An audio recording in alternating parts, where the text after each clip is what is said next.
If you're not in a fight, you must not be doing something right. This is Bob Jenkins coming to you out of Cedar Rapids, Iowa. I want to remind you of a story about David and Goliath. Well, I'm going to come in at the part where David was just coming in there to bring some food to his brothers at the war. And he heard this big old guy over there screaming and hollering at the top of his lungs and cursing out the God of Israel. And he wanted to know who this big old uncircumcised Philistine was. And they told him his name is Goliath over there. He was a huge man, had all this armor on him and everything to be able to protect him. But he was over there screaming, crossed the other side over there at them.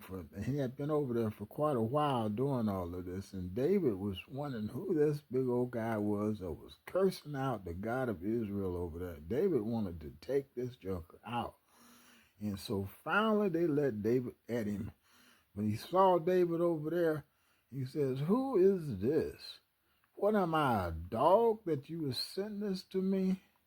But he didn't realize he wasn't facing David. David wasn't his opponent. He was facing the God of Israel that day, and the fight was over before it had begun. David went over there and picked up 5 smooth stones, man, because he knew that old boy had some brothers over there. You know, you got to get ready for them, family, families stick together. But David, he had already singled Goliath out there, and he knew that God was the one that was fighting his battle.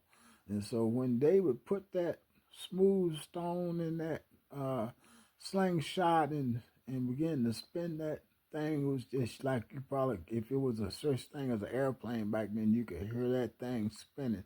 And when it cracked that joker in the forehead and cracked that skull open, when before Goliath fell face to the ground, he knew the battle was over even before it began.